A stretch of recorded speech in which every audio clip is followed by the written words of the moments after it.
Brasileiro que trabalhava em reparos em rodovia de Massachusetts morre ao ser atropelado. Imigração. Estados Unidos passam a exigir triagem de mídias sociais para vistos de estudante. Comitiva brasileira está nos Estados Unidos para ofensiva por cotas de importação. ONU reconhece ampliação do território marítimo do Brasil com direitos de exploração. E levantamento mostra aumento do casamento infantil aqui nos Estados Unidos.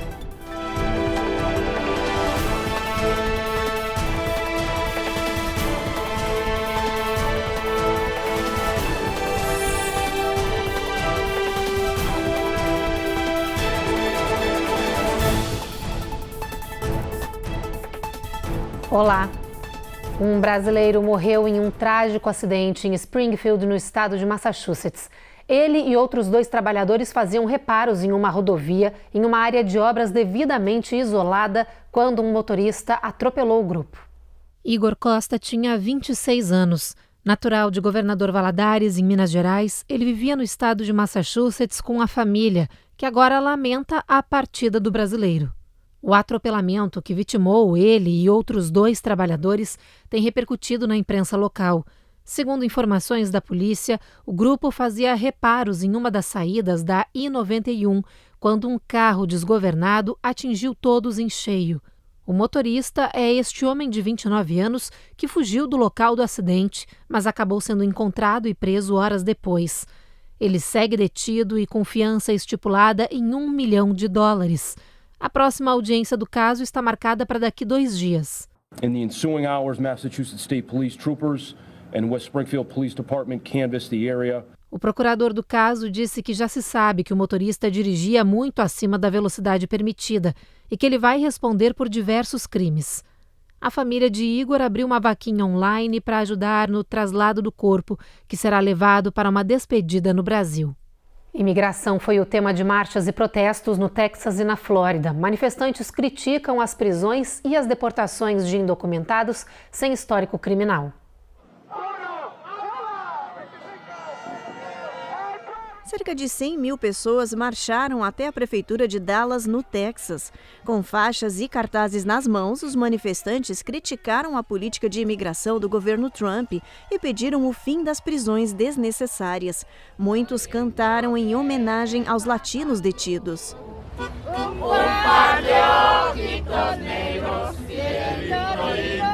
A marcha, organizada pela LULAC, Liga dos Cidadãos Latino-Americanos Unidos, contou com a presença do congressista Alexander Al Green, de Houston, que pediu uma reforma migratória no país. O local teve o policiamento reforçado para evitar tumulto, já que manifestantes pró-Trump também se reuniram na região em apoio ao presidente. Em Miami-Dade, na Flórida, manifestantes se reuniram na frente de um centro de detenção para denunciar as prisões injustas e condições desumanas. Eles acusam o local de estar superlotado, com inúmeros imigrantes presos sem histórico criminal. Os manifestantes alegam que 2 pessoas já morreram nesse centro de detenção. O Departamento de Estado ordenou que sejam feitas triagens em mídias sociais para candidatos a vistos de estudante. De acordo com um memorando, todas as embaixadas e consulados dos Estados Unidos no exterior devem cumprir essa regra de agora em diante. A ideia é, através das redes, procurar atividades que tornariam um candidato inelegível para o visto, proibindo ele de viver aqui nos Estados Unidos. Essa diretiva vem em meio a críticas de defensores de imigrantes e direitos humanos sobre prisões atuais de detentores destes vistos que não foram acusados de um crime. Inúmeros estudantes universitários têm sido detidos nos últimos dias, mesmo sem serem acusados de atividades criminosas. Até agora, 300 vistos foram revogados. Há denúncias, inclusive, de que a Casa Branca quer barrar qualquer pessoa que use as redes sociais para criticar a atual administração.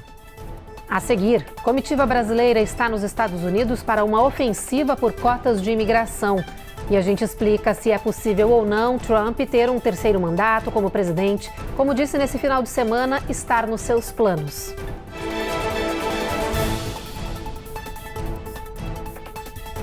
Américas no Ar.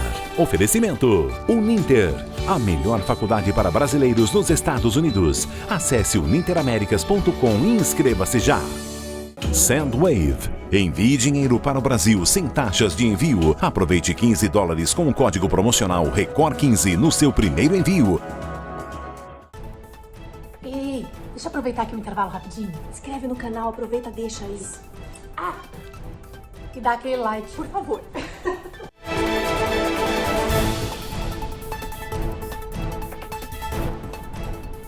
Uma comitiva do Brasil desembarcou aqui nos Estados Unidos neste final de semana para uma ofensiva em busca das chamadas cotas de importação. Esse modelo foi estabelecido no primeiro mandato de Donald Trump, evitando uma sobretaxa sobre os produtos brasileiros. O grupo de diplomatas brasileiros, liderado pelo secretário de Assuntos Econômicos e Financeiros, Maurício Carvalho Lírio, já teve reuniões técnicas com integrantes do governo norte-americano. E nesses encontros, o Brasil reafirmou a intenção de recriar as cotas comerciais, principalmente sobre o aço e o alumínio. Enquanto isso, a Casa Branca segue pressionando pela redução da tarifa de importação do etanol brasileiro. O presidente Donald Trump sinalizou uma abertura para fechar esses acordos tarifários com outros países, já que planeja revelar novos impostos sobre importações nos próximos dias. O governo republicano sugere, porém, que quaisquer acordos só seriam feitos depois que as tarifas entrarem em vigor no próximo dia 2 de abril. E na contagem regressiva para esse anúncio das tarifas recíprocas, o governo norte-americano afirmou que as taxas extras vão atingir todos os países e não apenas um grupo de 15 nações, como previam antes. Isso provocou temores de uma guerra comercial global que pode provocar uma recessão e uma crise econômica no mundo. As bolsas de valores abriram a semana em queda. Os Estados Unidos são o segundo maior parceiro comercial do Brasil, atrás apenas da China. Segundo dados do Banco Mundial, as taxas médias impostas pelo Brasil aos Estados Unidos são de 11,3%. Já as taxas impostas pelos Estados Unidos aos produtos brasileiros são inferiores, em média 2,2%.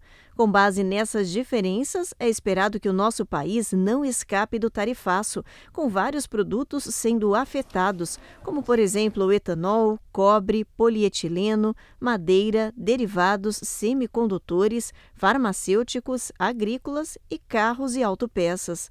Ontem, o presidente Trump anunciou que todos os países vão ser atingidos. As tarifas recíprocas devem ser anunciadas na quarta-feira, dia 2 de abril. O presidente apelidou a data de Dia da Libertação, quando os Estados Unidos vão igualar suas taxas com as das nações que cobram de mais e oferecem de menos. Trump garantiu que qualquer negociação vai estar disponível depois que as taxas entrarem em vigor. O mercado financeiro reagiu com tensão e nervosismo hoje. Várias bolsas mundiais despencaram. O presidente do Conselho de Relações Exteriores, Michael Froman, afirmou que combinar demanda menor com declínio da confiança do consumidor e do investidor pode ser arriscado e pode resultar numa desaceleração da economia do país, com preços mais caros para os consumidores nos Estados Unidos.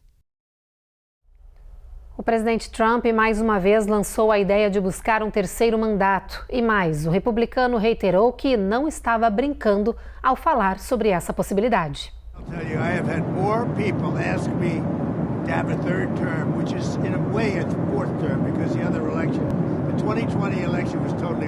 Trump disse que muitas pessoas estão pedindo por um terceiro mandato, mas, segundo ele, seria como um quarto, já que, em suas palavras, a eleição de 2020 lhe foi roubada.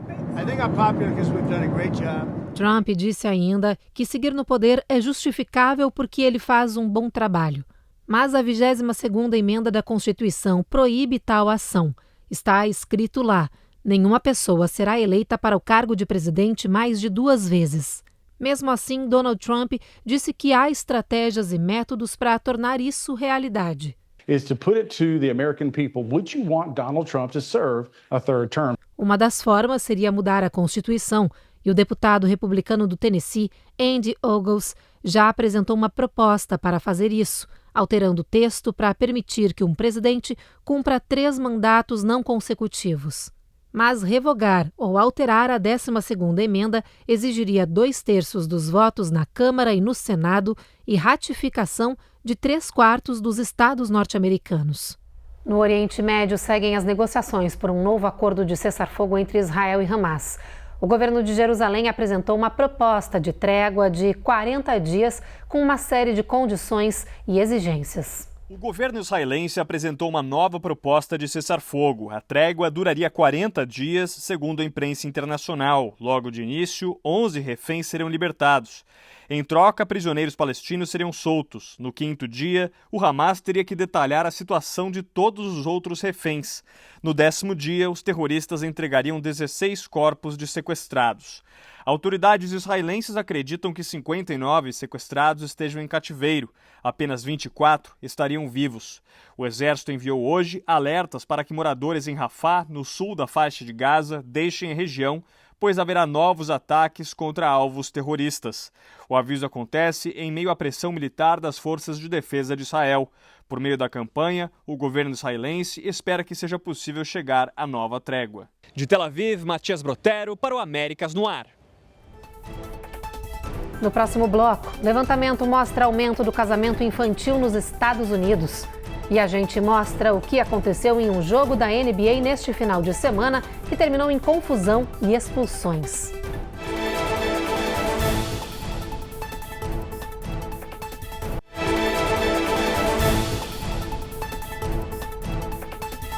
O casamento infantil é legalizado em 37 dos 50 estados norte-americanos. E um levantamento sobre esse assunto traz novos e chocantes dados.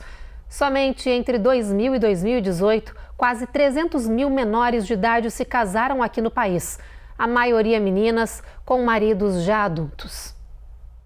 A oficialização perante a lei da união entre um adulto e um menor de idade é mais comum do que se imagina aqui nos Estados Unidos.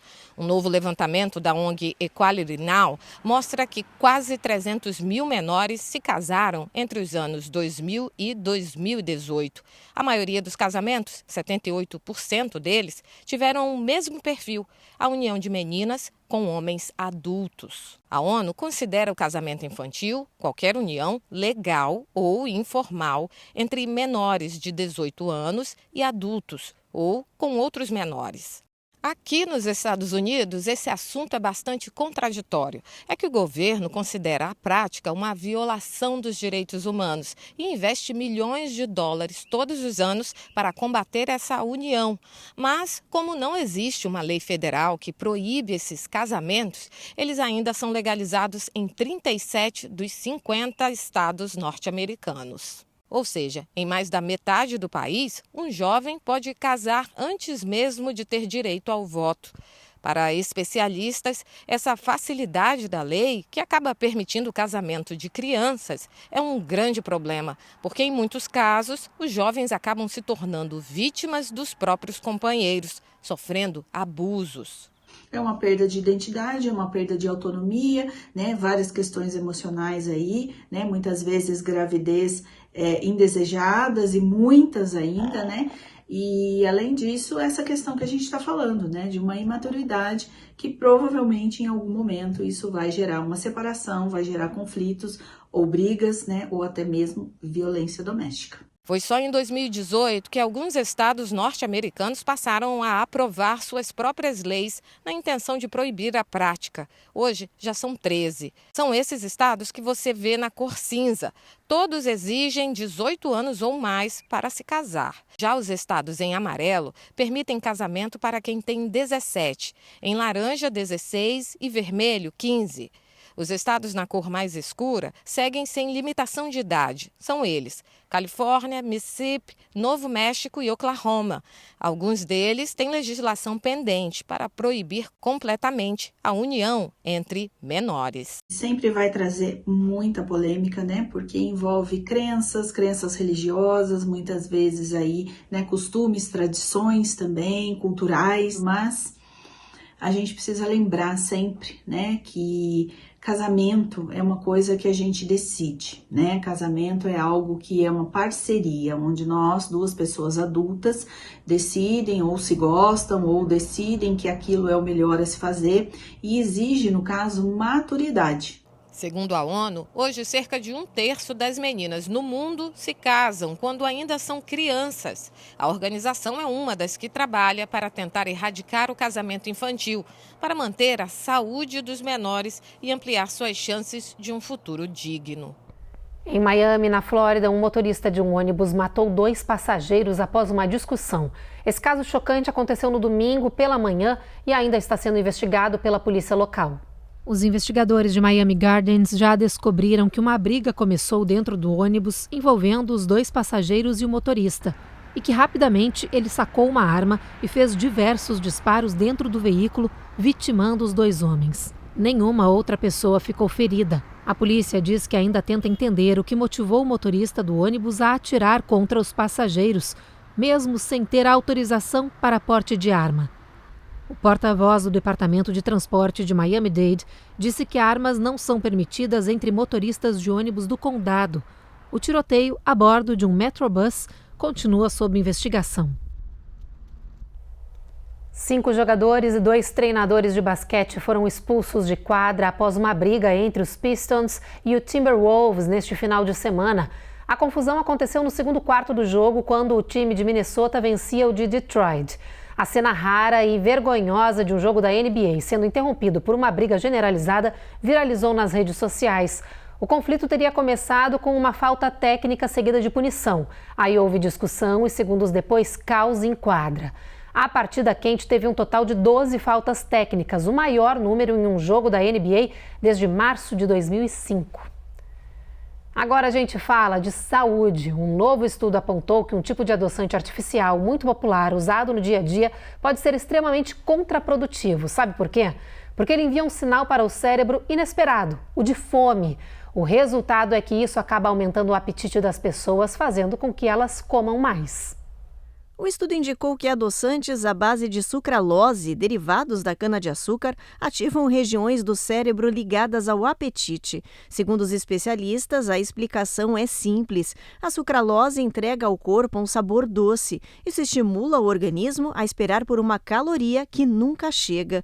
Como resultado, o hipotálamo, a zona do cérebro que controla a fome, fica estimulada e ele acaba enviando uma mensagem para o corpo que aumenta o apetite e a necessidade de comer, principalmente doces. O estudo contou com a participação de voluntários saudáveis e obesos que consumiram açúcar normal e adoçantes.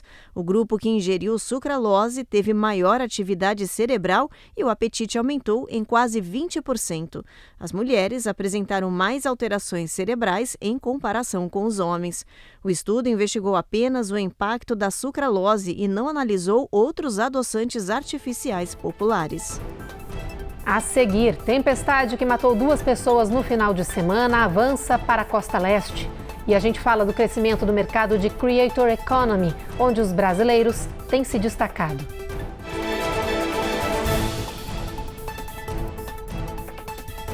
Américas no ar. Oferecimento Uninter, a melhor faculdade para brasileiros nos Estados Unidos. Acesse uninteraméricas.com e inscreva-se já. Sendwave. Envie dinheiro para o Brasil sem taxas de envio. Aproveite $15 com o código promocional RECOR15 no seu primeiro envio.